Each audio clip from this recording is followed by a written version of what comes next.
Notice to all, this program discusses issues about abusive politicians and abusive individual rich people who abuse the rights of our fellow citizens who are oppressed.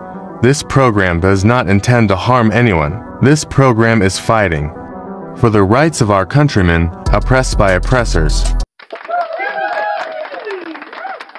Maraming salamat po sa inyong lahat, mga minamahal kong mga kababayan, Luzon, Visayas, Mindanao. Maraming salamat po sa inyo pong pagsuporta at patuloy po na pakikisa po sa inyong lingkod, Epifanio Labrador. At syempre, binabati muna po natin yung ating mga kababayan sa abroad na patuloy po na nakasubaybay tumututok po sa inyong lingkod, Epifanio Labrador. At syempre, pinasasalamatan din ho natin yung ating mga bagong mga subscribers na patuloy po na nakasubaybay, tumututok po sa inyong lingkod, Epifanio Labrador. Sana po sa makakapanood po ng video ito, huwag niyo pong kalimutang mag-like, mag-share, nang sa ganun ho ay marami hong mga kababayan natin ang mabuksan ho ang kanilang mga kaisipan, ang kanilang puso, ang kanilang mga diwa, sa mga lalong-lalo na sa tunay po na nangyayari dito po sa ating bansa. At sana to na nagmukha tuloy ako yung Chinese. Ay, sorry. Sira na talaga yung mic. Dali lang po.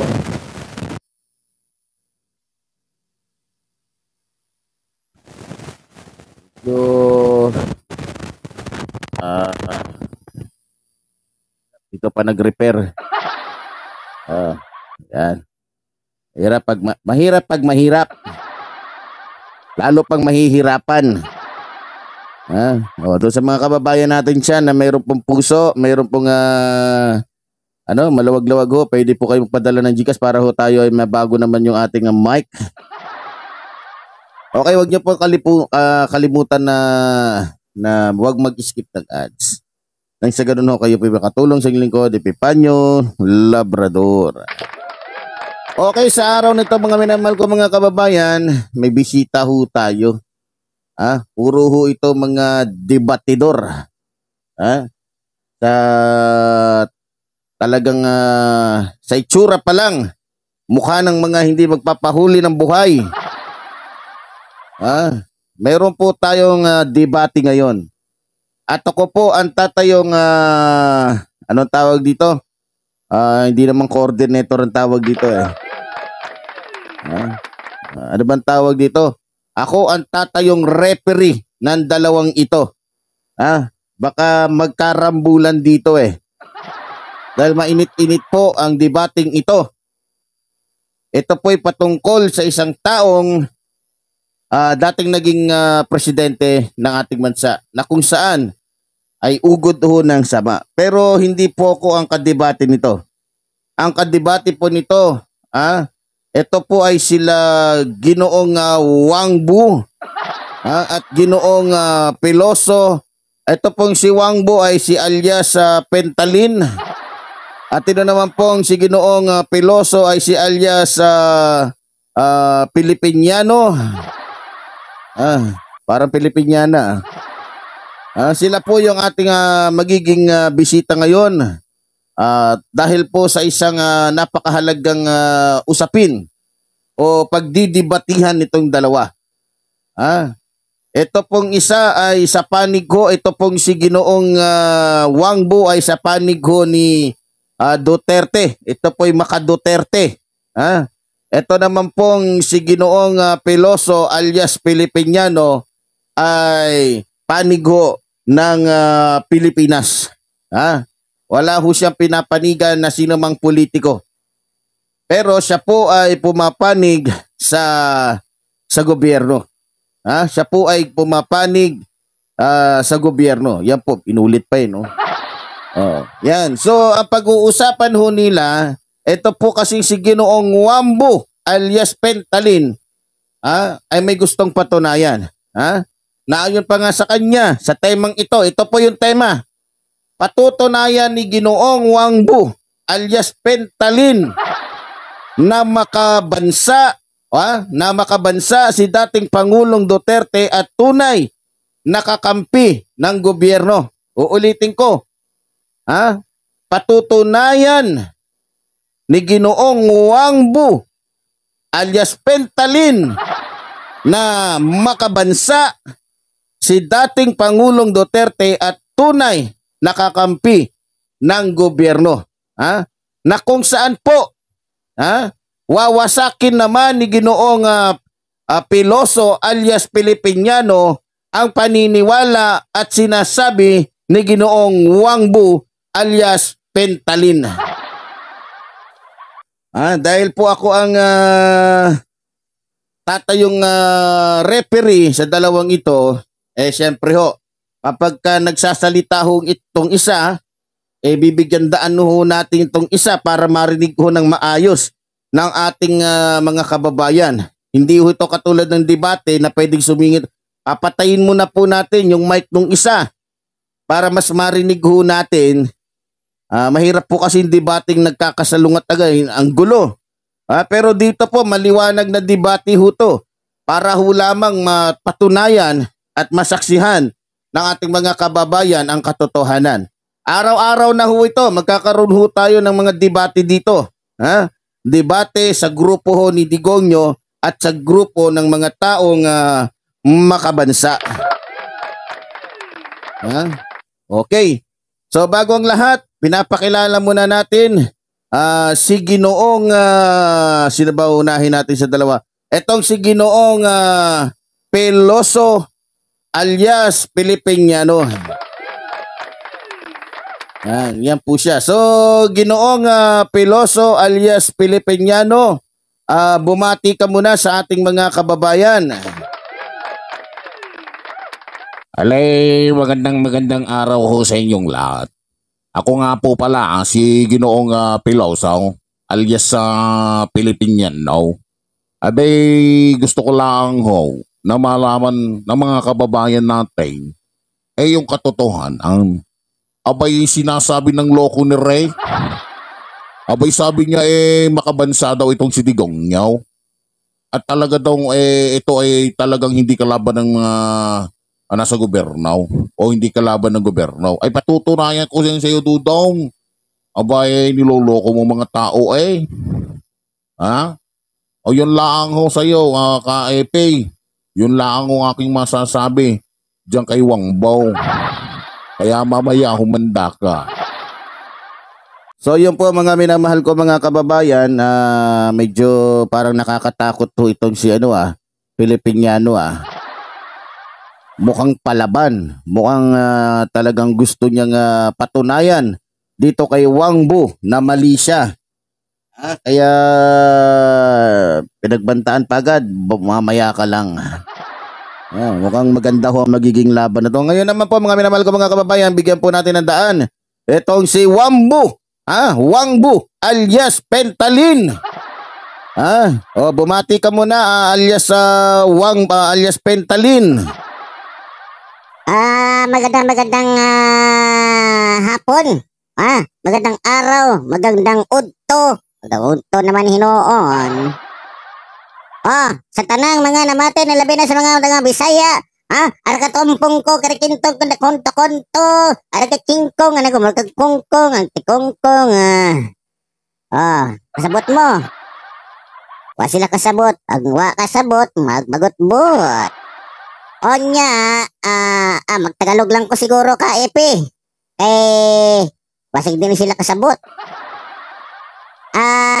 Kanimo Ginoong Peloso alias Pilipiniano, patunayan ko sa'yo na talagang patutunayan ko sa'yo na gumuho ka. Na talagang mabait at talagang makabansa si dating Pangulong Duterte at tunay na nakakampi ng gobyerno. Kung dili ka mo to, kanako pukpukon ko na yung ulo. Mo lang na ako, kakaipi. Ayaw sa kay. Mabati pa dahil ko sa akong mga taga-kuan, taga-suportan, labi na dahil sa Davao. Mayong orto ka ninyong tanan. Maulan to, kaipi. So yun po mga minamahal ko mga kababayan, medyo halatang halata ho, mukhang palaban din itong tao ni Duterte. Talagang kung sa Bisaya pa, musukol gyud. Mga kababayan, pag hindi daw ito naniwala kay Wangbo itong si Pilipiniano, pupukpukin niya sa ulo. Talagang matatapang at talagang parang may sasabog ho talaga na bulkan. Ngayon po, kanina bago tayo nagsimula, nag-jack empoy na ho itong dalawa. At ang nanalo ho ay ito talagang si alias Pentalin. So ibig sabihin, magsasalita ho itong si Pentalin sa loob ng 6 na minuto. At pagkatapos po nun, sasalang ho itong si Ginoong Wangbo sa mga katanungan nitong ni Ginoong Peloso alias Pilipiniano. Ang tema ho, uulitin ko patutunayan ho ni Ginoong Wangbo alias Pentalin na makabansa si dating Pangulong Duterte at tunay na kakampi ng gobyerno na wawasakin naman ho nitong ni Ginoong Peloso alias Pilipiniano. So bibigay ho natin ngayon yung oras kay Ginoong Wangbo para magsalita, para ho maintindihan ng ating mga kababayan kung bakit niya nasabi na totoong makabansa si dating Pangulong Rodrigo Roa Duterte at kakampi ng gobyerno. Ibigay ho natin at wala pong maingay at tutukan ho natin yung kanyang mga sasabihin. Okay, nasa iyo ang pagkakataon, Ginoong Wangbo alias Pilipiniano to, alias Pentalin. Okay, ibigay po natin mga minamahal ko mga kababayan. Pasok! Bago po ang pagpatuloy sa akong isusulti, mamalihog lang ko sa akong mga kababayan. Gusto ko maminaw mo og tarong kay para makaintindi ka mo sa ako. Basin unya, nagsulti-sulti ako dito, hindi nyo naman pala ako nasasabtan o naiintindihan. Alam nyo mga kababayan, si dating Presidente Duterte, palangga na ng mga kababayan ko kasi unang-una, mabait yan. Makatao, makabansa, higit sa lahat, matulungin. At syempre, may takot naman yan sa Diyos. Kaya sa hinahangaan sa mga kababayan namin doon sa Davao City, kasi galit yan siya sa mga tinuod na, galit na siya doon sa mga adik. Ayaw niya sa mga droga at mga adik. Kaya pag nalaman niya adik ka, patay ka. Matagal na ang siguro isang adlaw sa imo kinabuhi. Sigurado ako, papatayon ka gud kay adik ka man. At siyempre, kaya siya minamahal ng mga tao doon kasi tinutulungan niya ang mga mahihirap. Kaya tumagal siya ng napakataas na panahon na naging mayor kasi mabait siya. Totoo yan. Pumunta pa kayo doon. Ayaw niya sa mga taong lumalabag sa gobyerno at galit yan sa mga kurap, lalo na sa mga magnanakaw. Galit din yan siya sa mga NPA, kaya nga walang nakakapasok na mga na NPA doon sa Davao kasi kaya nga siya naglagay doon ng Davao Task Force, yung mga sundalo. Pag pumasok kayo ng Davao, sigurado pag galing ka Maynila, galing ka sa ibang lugar, bababa kayo doon sa entrance. Titignan ng mga doon, Davao Task Force o Task Force Davao, kung mukha ba kayong MPA. Alam nyo mga kababayan, si Pangulong Duterte, matagal gid na siya sa politika bago pa siya naging Pangulo ng kung ba, atong naso bansa ba, dugay na siya nahimong mayor doon sa amin. Ni minsan, sa totoo lang, hindi ko narinig na nagnakaw yan. Kahit sino sa mga taga doon sa amon, sa Davao, tanungin mo, wala magsabi magnanakaw yan si Duterte. Ay, wala yan. Sigurado ko walang magsasabi. Dahil alam nila na hindi magnanakaw si Pangulo Duterte. Sa totoo lang, kung hindi pa siya naging mayor sa Davao, baka hanggang ngayon, municipal pa rin yung Davao. Totoo lang, baka hanggang ngayon hindi yan city. Yung mga paninira nila mga ano dyan, mga tambalos-los dyan. Naka, huwag kayong maniwala. Hindi yan totoo. Hindi naman yan totoo sinasabi nila. Yung mga paninira nila labang kay Pangulong Duterte. Hindi totoo yan. Aminado ako. Aminado kaming mga taga Davao ba na talagang parang matapang ba? Pero yung tapang niya, naayon man yan sa batas. Tignan nyo diba? Nung naging Pangulo siya, doon lang nagbago ang ating bansa.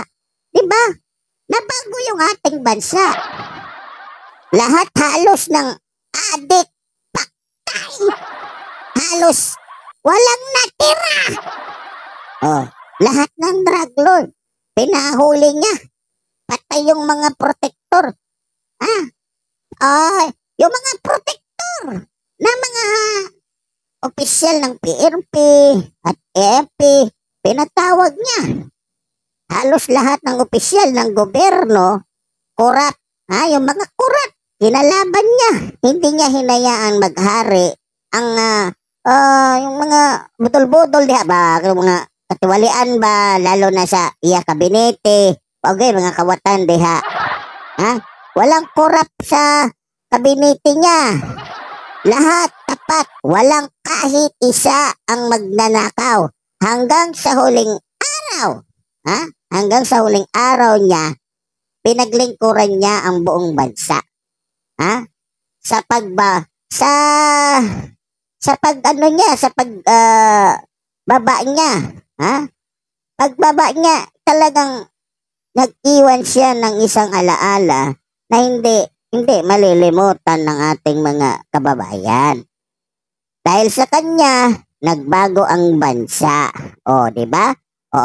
Tignan mo, Tignan mo na lang, kung hindi siya ang naging Pangulo, hindi mapapataas ang sweldo ng mga nasa gobyerno?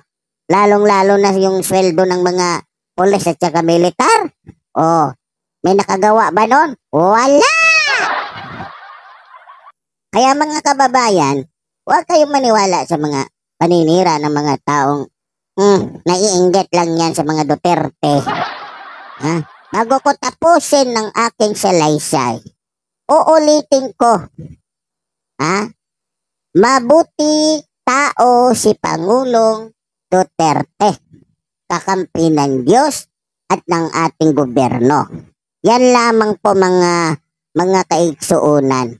Yan lamang po at maraming salamat sa inyong tanan, sa ating lahat. O sa inyo pala. Hindi man kita magka-diretso mag-Tagalog. Salamat ka, Epi. So yun po mga minamahal ko mga kababayan, maraming salamat sa iyo, Wang Bu. Alias Pentalin.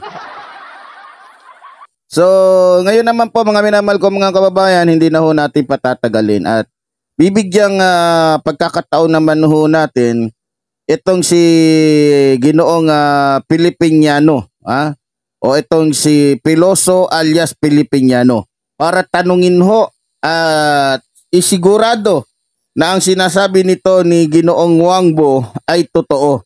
So ibibigay ho natin yung linya ng ating mikropono dito po kay Ginoong Piloso alias Pilipiniano. Palakpakan ho natin mga minamahal ko mga kababayan. Ay maraming salamat ho sa inyong lahat. Bago ho ako mag-umpisa sa aking mga katanungan, binabati ko muna ang aking mga kababayan, lalong-lalo na ako dyan sa Lipa. At syempre sa mga kaibigan natin. At sana ho, kung gaano ho kayo ay nakinig doon sa aking katunggali ngayon, sana rin ho ay makinig kayo sa akin.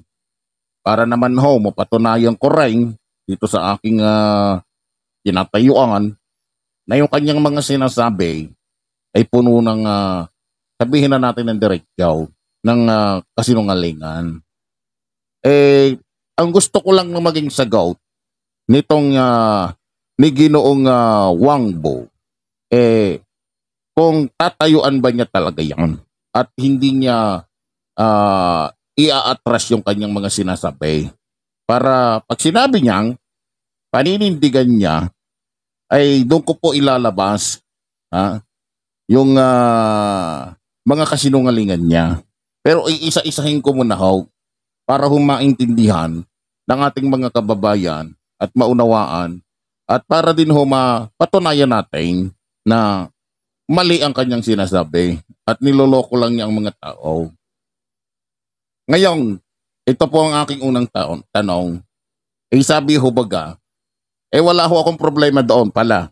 Sabi niya, makatao, makadiyos daw. Abay, ako ngayon nagulat doon nung sinabi niya makadiyos. At sa sinabi niya makatao. Pero okay na. Hindi ko na yun pagpipilitan pa. At, pero naisasama natin sa tanong na kung yun ba ay kanyang tatayuan at yung ba ay kanya talagang pinaniniwalaan at hindi niya na yun ia-atras pa. Dito ako unang magtatanong. Ang sabi niya, galit daw sa mga adik itong kanyang Pangulo na si Rodrigo Roa Duterte. Galit daw. Isa pa sa sinabi niya na ito dong si Duterte ay talagang panig sa gobyerno. Sabi niya ho yun. Panig siya sa gobyerno. At sinabi din niya na lahat daw ng membro ng kabinete nitong ni Digong Niyaw ay walang magnanakaw kahit isa. Wala daw kawatan. At pinagmalaki pa niya na kung hindi daw naging Pangulo si Digong Niyaw, hindi daw magbabago yung ating bansa. At sabi pa nga niya, naubos na daw halos lahat ng adik dito sa ating bansa. Kaya lahat daw, bago daw bumaba si Duterte, malinis na ang bansa. Yun lang ho ang aking tanong sa kanya. At sigurado naman ako na paninindigan niya ito. Pero talagang babasagin ko to pag pinagpatuloy niya at paninindigan niya na totoong sinasabi niya. Pero kung sasabihin niya hindi nga to paninindigan, hindi ko na sasabihin. Ang ibig sabihin noon, hindi siya sigurado sa sinasabi niya. So, yun lang ang aking masasabi ka, Epe. Kung sasagutin niya na paninindigan niya, at sa aking pagtayo ay doon ko ilalabas, mali siya at niloloko niya ang taong bayan. So yun lang ho, Ka-Epe. Maraming salamat po. So yun po mga minamahal ko mga kababayan, malinaw ho ang sinabi ho ni alias Pilipiniano o Piloso alias Pilipiniano. Gusto lang niyang marinig dito kay Wangbu alias Pentalin kung paninindigan ba niya talaga at hindi niya ibig sabihin dito binibigyan pa niya ng pagkakataon itong si Wangbu para iatras yung kanyang mga sinasabi. Dahil tulad nga ng sinabi nito nating kapatid na si Piloso alias sa Pilipiniano na pag hindi niya inatras at itinuloy niya yung sinasabing na yan, ihahayag niya ang katotohanan. So, ibigay ho natin ngayon sa linya ho ni alias Wang Bu o Wang Bu alias Pentalin yung kanyang maisasagot dito sa hamon ho ni alias Piloso alias Pilipiniano. Kung ipaglalaban ba niya. So, para malaman ho natin, narito ho ang linya ho ni Wang Bu, mga kababayan ko. Maraming salamat. Kung yan lang ang imong sa akin, yung pangutana mo, siyempre, kaya nga ako nagsalita dito kasi gusto ko ipaglaban yan, ba't ko atras? Kung takot ako, hindi na ako pupunta dito. Kaya, hindi ako matakot kasi alam ko, totoo ang mga sinasabi ko. At walang halong mga kasinungalingan. Kaya kung magtanong ka sa akin kung panindigan ko yan, oo, kasi totoo. Yun lang ang masagot ko, ka-EP. Ilabas niya kung meron siyang, yung mga, kanya ba, mga ebidensya niya, mamati man ng mga tao, makinig man niya sila kung sino ang nagsabi sa atin ng totoo. Di ba? So, sige, ilabas mo na.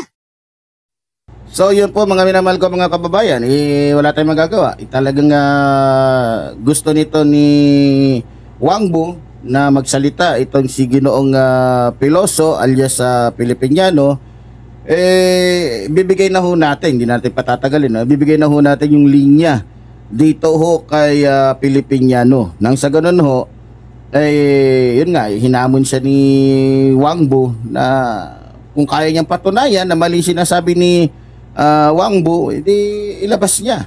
Yan po yung sabi. So, ibibigay ho natin yung pagkakataon, yung linya natin, yung ating mikropono, dito po kay Ginoong Piloso alias Pilipiniano. Palakpakan ho natin. Maraming salamat sa iyo, ka-EP. Ay, total na lang din lang. Talagang hinahamon ako nitong danguho na pinagbibigyan mo lang nga. Binibigyan na ng pagkakataon. Baka kasi nakasyabo ito. O kaya naman nakahit-hate. Kaya lang niya nasasabi iyon. Pero alam niyo mga kababayan, ay doon pa lang sa entrada niya ay punong-puno na ng kasinungalingan. Abay mantakin ninyo. Sabihin ba naman niya na makadiyos si Duterte? Ang daming nakakaalam nung minura niya ang Diyos. Paano naging makadiyos yun? Pinagloloko tayo ni Rini Wang Bu. Bagay na bagay ang pangalan ni Ray Wang Bu alias Pentalin. Abay, di ba't nasangkot yung kanyang amo sa Pentalin? Sabi nga ng ating Pangulo, baka kaya gayon yung kanyang mga ginagawa, bunga iyon ng Pentalin. Alam niyo mga kababayan, doon nga lang sa sinabi niyang makatao, abay, tumayo ho ang aking mga balahibaw. At marahil kayo din, ganun din kung anong naramdaman ko dito kanina habang nagsasalita itong si Wang Bu. Abay, ganun din ho ako. Abay, mantakin mo ba naman? Sabihin niya na sa kabinete daw ng kanyang amo, wala daw magnanakaw kahit isa. Wala daw nagnanakaw. Walang nagnanakaw kasi puro mandarambaw. Hayag na hayag naman yung issue doon sa PhilHealth, yung issue doon sa Parmale, sino baga ang sangkot doon? Hindi ba yung mga nasa kabinete ni Digong Yao? Kaya ka-EP, nagsisinungaling talaga itong si Wang Bu. Abay, wasak yata ang utak ni Ray. Abay, mantakin mo, kung hindi daw dahil kay Duterte, hindi daw magbabago ang ating bansa. Abay, totoo naman, napakalaki ho ng pagbabago. Kung dati ang utang natin medyo maliit, nung pag-alisod niya sobrang laki.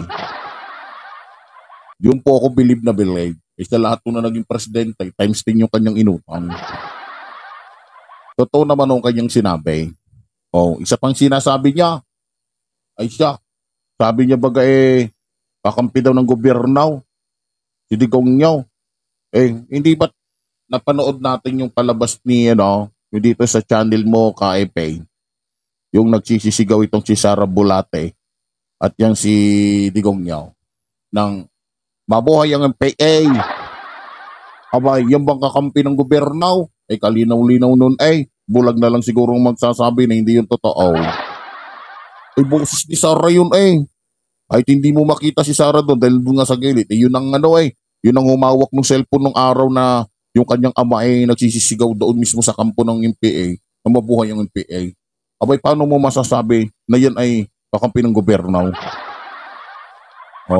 Di ba't pinagluloko lang tayo na Ray? Kung sabi niya, ay naging kalaban daw niya. Sabi niya rin ni Ginoong Wangbo, kalaban daw ni Duterte yung mga korap. At syempre, kalaban din ni Duterte yung mga adik. At sabi pa nga ni Ray, wala daw adik doon sa Davao.